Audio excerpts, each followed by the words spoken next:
एक कथा पूज्य श्री करहवाले महाराज जी के मुखारविंद से हमने सुनी थी। पूज्य श्री बक्सर वाले मामा जी विराज रहे थे और उस समय श्री करहवाले महाराज जी ने अनंत श्री संपन्न श्री स्वामी रामदास जी महाराज ने एक कथा सुनाई। बोले हनुमान जी की सेवा में रुचि तो थी पर कथा सुनने में रुचि नहीं थी, सत्संग में रुचि नहीं थी हनुमान जी की। तो राम जी ने सोचा कि बिना सत्संग के तो हनुमान जी भले ही बुद्धिमताम वरिष्ठम ज्ञानिनाम अग्रगण्यम है, पर ये कथा नहीं सुनेंगे तो हनुमान जी में तमाम दोष आ जाएंगे, क्योंकि अभिमान की निवृत्ति कथा सुनने से ही होती है। राम जी ने देखा हनुमान जी में दोष आ जाएं ये ठीक नहीं। तो एक दिन राम जी बोले हनुमान जी से कि हनुमान जी कहाँ भगवान? बोले आप सेवा तो दिनों रात करते ही हो पर कथा सुनने नहीं जाते हो। कथा अयोध्या जी में तमाम जगह जगह राम कथा होती रहती, कथाएं होती रहती, कथा सुनने चले जाया करो समय निकाल के। हनुमान जी ने मुस्कुराते हुए कहा जय जय प्रभु, आपके ही तो सब चरित्र हैं, आपकी लीला है और आपने अपनी लीला का एक अंग बनने का इस सेवक को अवसर दिया है। हम सब जानते, माने कहने ये था हम तो सब जानते ही आपकी क्या क्या लीला हुई, क्या सुनना उसको, ऐसा कुछ भाव था।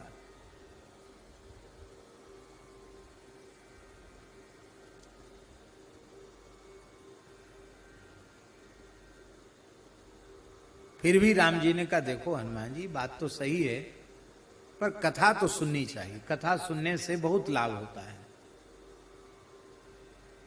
हनुमान जी ने कहा आप कह रहे हैं तो सुन लेंगे पर हम कहां कथा सुनने जाएं?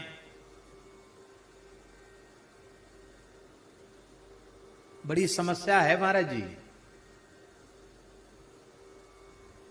अब कोई छोटा मोटा व्यक्ति कथा कहने बैठे और यदि हम अपने मन में अहंकार रखते हैं तो हमारे मन में क्या होगा, अरे ये तो हमारा विद्यार्थी है, अभी अभी कथा वांचना सीखा है, क्या कहेगा हमारे सामने, क्या बोलेगा, हम क्या कथा सुनने जाएं?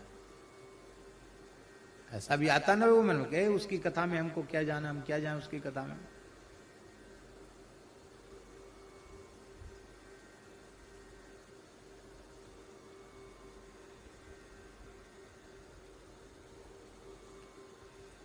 हनुमान जी बोले हम किसकी कथा में जाएं, कहां जाएं?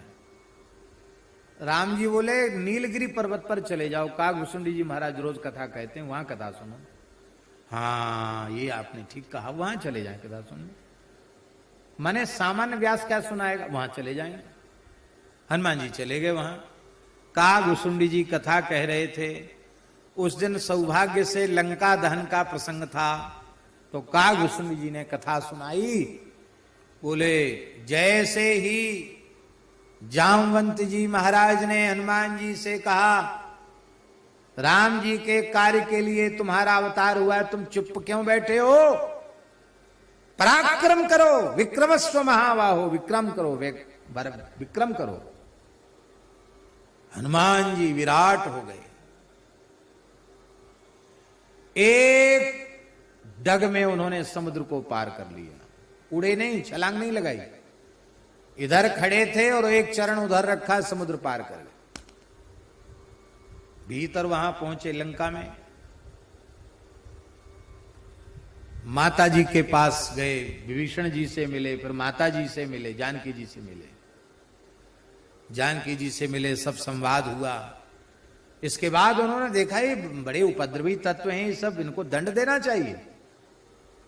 तो हनुमान जी ने ऐसे अपने मुंह से फूंक मारी और उनके मुंह से आग निकली, पूरी लंका जल गई। फिर जानकी जी की सुध लेके संवाद करके चूड़ामणि लेके राम जी के पास आ गए। हनुमान जी सुनते तो रहे कथा पर बड़े उदास हुए कि देखो वक्ता लोग कितना बढ़ा चढ़ा के बोलते हैं, कितना झूठ बोलते हैं? हम लांघने वाले समुद्र, कैसे हमने छलांग लगाई हैं, बीच में कौन कौन मिला, फिर कैसे मशक समान रूप कप धरी, फिर कहां कहां घूमे, फिर जुगत विभीषण सकल सुनाई। बड़ी मुश्किल से जानकी जी का दर्शन हुआ। फिर हमारी पूंछ में लत्ता लपेटे गए, घी तेल लगाया गया, कपूर लगाया गया, तो फिर आग लगाई गई। तो ये क्या कह रहे हैं कि फूंक मार के लंका जला दी? एकदम झूठ बोल रहे हैं। पर कुछ बोले नहीं। वहां से आए राम जी के पास। राम जी ने कहा कहो हनुमान जी कथा सुनाए। बोले हाँ कथा तो सुने आए महाराज। कहाँ आपने कहा था तो चले गए। तो अच्छी लगी कथा महाराज। कथाएं तो बहुत अच्छी होती हैं, आपका चरित्र अच्छा ना हो ये कैसे संभव है, बहुत अच्छी कथा होती है आपकी, अब नित्य जाया करो। बोले हाँ महाराज देख लेंगे, आप जैसी आज्ञा करें, कभी जैसी फुर्सत होगी जरूर जरूर विचार कर लेंगे। मन उनका हल्का हो गया था, क्योंकि उनके मन में आ गया कि वक्ता झूठ बोलते हैं। तो राम जी ने ऐसी बात सुन रहे थे और अपने अंगुली की अंगूठी निकाली। राम जी ने निकाल के ऐसे ऐसे देखने लगे। देखते देखते भगवान के हाथ से चिटक के गिर गई अंगूठी। गिर गई तो राम जी ने हनुमान जी उठाओ अंगूठी उठाओ। जैसी अंगूठी को पकड़ने के लिए हनुमान जी झपटे, अंगूठी आगे बढ़ गई। हनुमान जी तो मनोजवम मार तुल्य वेगम है, बहुत तेजी से चले, पूरे ब्रह्मांड में घुमा लाई अंगूठी को पकड़ ही नहीं पाए। बल और वेग का अभिमान हनुमान जी का चूर चूर हो गया। बोले अब तो बिल्कुल भी हिम्मत नहीं है। तब तक वो अंगूठी महाराज पूरे ब्रह्मांड का चक्कर लगाकर और हनुमान जी को लगवाकर सुमेरु पर्वत की एक कंदरा में प्रविष्ट हो गई। हनुमान जी बोले हम तो अंगूठी लाने का आदेश है, हम तो जाएंगे। कंदरा में जैसी प्रवेश करने लगे तो एक विशाल काय बानर कंदरा के गुफा के द्वार पर खड़ा था। मणियों से जटित आभूषण थे, लाल लंगोटा कसे हुए। हे बंदर कहां जा रहा है? हम क्यों खड़े, किस लिए खड़े हैं? हमसे पूछना चाहिए। हनुमान जी ने कहे क्या बोलता है, हमको पहचानता नहीं है? कौन हो तुम? मैं वही हनुमान नाम का बानर हूं जिन्होंने समुद्र को लांघ लिया था, लंका जला दी। मैं राम जी का सेवक हूं। यह सुनती वो बानर बड़ी जोर से ठहाका लगा के हंसा। अरे बोले बा, झूठ बोलने में नेक भी लाज नहीं आती। इतना निर्बल कमजोर बानर अपने को हनुमान बता रहा है। आश्चर्य है, झूठ की भी कोई सीमा होती है। मैं तेरे बहकावे में आने वाला नहीं हूं, तू हनुमान नहीं हो सकता। श्री हनुमान जी महाराज तो भीतर विराजमान हैं। हनुमान जी बड़े आश्चर्य में पड़े कि मैं हनुमान जी, दूसरे हनुमान जी कहां से आ गए? तो हनुमान जी बोले कि अच्छा ठीक है, आप हमें हनुमान मानो या न मानो, पर हमको हनुमान जी का दर्शन तो करा दो। बोले हम पूछ के आवे। बोले ठीक है, आप यहीं खड़े रहे ना? बोले यहीं खड़े। वो बानर गया भीतर। बोले महाराज ऐसे एक बानर कहता हम हनुमान हैं, आपका दर्शन करना चाहते हैं। बोले हाँ वो हनुमान जी ही हैं, तुमने उनका अपमान तो नहीं कर दिया?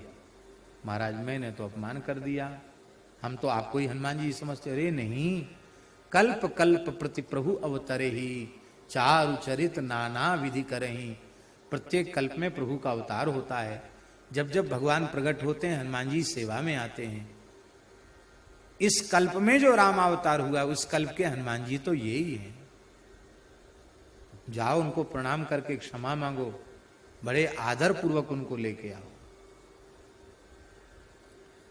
बानर ने कहा महाराज हम पहचानते नहीं थे, आप क्षमा करना, आप हनुमान जी हो, हमने कुछ उटपटांग बोल दिया तो आप क्षमा करना। प्रणाम किया, बड़े आदर पूर्वक लेके गया। तो वहां जाकर क्या देखा महाराज जी कि एक दिव्य मणियों से जटित सिंहासन पर हनुमान जी बैठे हैं। हाथ में उनके सुमरनी है, तुलसी की 27 दाने की माला। और उस पूरी गुफा में बड़ा भारी महल जैसी, हमारा गुफा नहीं है, महल है भीतर। और वहां अनेक बानर वीर बैठकर कीर्तन कर रहे हैं। राम और हनुमान जी श्री सीताराम श्री सीताराम श्री सीताराम श्री सीताराम बोल करके जप कर रहे हैं हनुमान जी। और इतना मीठा नाम उनकी वाणी से निकल रहा है कि श्री सीताराम कहते ही नेत्रों से जल लुढ़क पड़ता है। इतना जल बह रहा है नेत्रों से प्रेमासुर जल की, बह करके एक कुंड में जाकर वह इकट्ठा हो रहा है। बड़ा प्रेममय वातावरण वहां का है। देख करके ये हनुमान जी नतमस्तक हो गए। हनुमान जी को देख के वे उठ के खड़े हुए, हृदय से लगाया, अपने बगल सिंहासन पर बिठाया। बोले तुमको देखो हनुमान जी एक बात बताएं, वो जो काकभूषुंडी जी जिस कल्प की कथा कह रहे थे ना, जो एक डग में समुद्र लांघ गए थे और फूंक में लंका जला दिए थे, वो हनुमान जी हम ही हैं। इसलिए व्यासपीठ से शास्त्र का आधार लेकर के जो कुछ कहा जाता है वह कल्पित नहीं होता है। आप कथा सुनने लग जाएं, आपकी कथा सुनने में रुचि उत्पन्न हो जाए, आप में अहंकार आदि दोष उत्पन्न ना हो जाएं, इसलिए भगवान आपको कथा सुनाना चाहते हैं। इसलिए भगवान ने ये लीला की है। वो जो कुंड था ना प्रेम जल का, नेत्र जल का भरा हुआ, बोले इसमें कुंड अंगूठी है, ले लो। तो हनुमान जी ने जैसे उसमें झांका, ये करह वाले महाराज जी की सुनाई हुई कथा है, जैसी झांका तो महाराज जी उस कुंड में हजारों लाखों अंगूठियां पड़ी थी, एक जैसी सब। बोले महाराज इसमें तो बहुत अंगूठियां हैं, इतनी अंगूठी कहां से आ गई? बोले जब जब अब रामावतार होता है और हनुमान जी को नित्य कथा सुनने की प्रेरणा राम जी देना चाहते हैं, तब तक यही अंगूठी वाली लीला करते हैं और इसी गुफा में भेज देते हैं। इतनी बार राम जी का अवतार हो गया, अंगूठियां गिन लो। और अंगूठी इसमें पड़ते ही उसके दो रूप हो जाते हैं, एक रूप से अंगूठी वापस हो जाती है और एक यहां तक अंगूठी आई उसका प्रमाण करने के लिए एक अंगूठी इस कुंड में प्रकट हो जाती है। इतनी बार हनुमान जी आ चुके हैं इस गुफा में। अंगूठी लेके आए हनुमान जी, राम जी के हाथ में दिया, कहो हनुमान जी अंगूठी ले आए। बोले महाराज अंगूठी तो ले आए, आपका नाटक आपकी लीला भी खूब हमने देख ली, अब एक प्रार्थना है आपसे। क्या? हम आपसे कुछ मांगना चाहते हैं। मांग लो, आज तक तो तुमने कुछ मांगा नहीं, आज मांगना चाहते हो, अच्छा मांग लो। हनुमान जी ने क्या मांगा? यावत् तव कथा लोके प्रचरिष्यति पावनी तावत् स्थास्यामि देशमिस्तवाज्ञामनुपालयन्। हे प्रभु, जब तक आपकी कथा सुधा गंगा इस धरती पर बहती रहेगी तब तक मैं धरती छोड़कर कहीं नहीं जाऊंगा, निरंतर कथा ही सुनूंगा। महाराज और एक प्रार्थना और है। क्या? बोले धरती पर अनंत स्थानों पर एक साथ कथा हो तो मुझ में अनंत रूप धारण करके कथा में पहुंचने की सामर्थ्य हो जाए, किसी कथा से मैं वंचित न रह जाऊं। भगवान बोले एवमस्तु।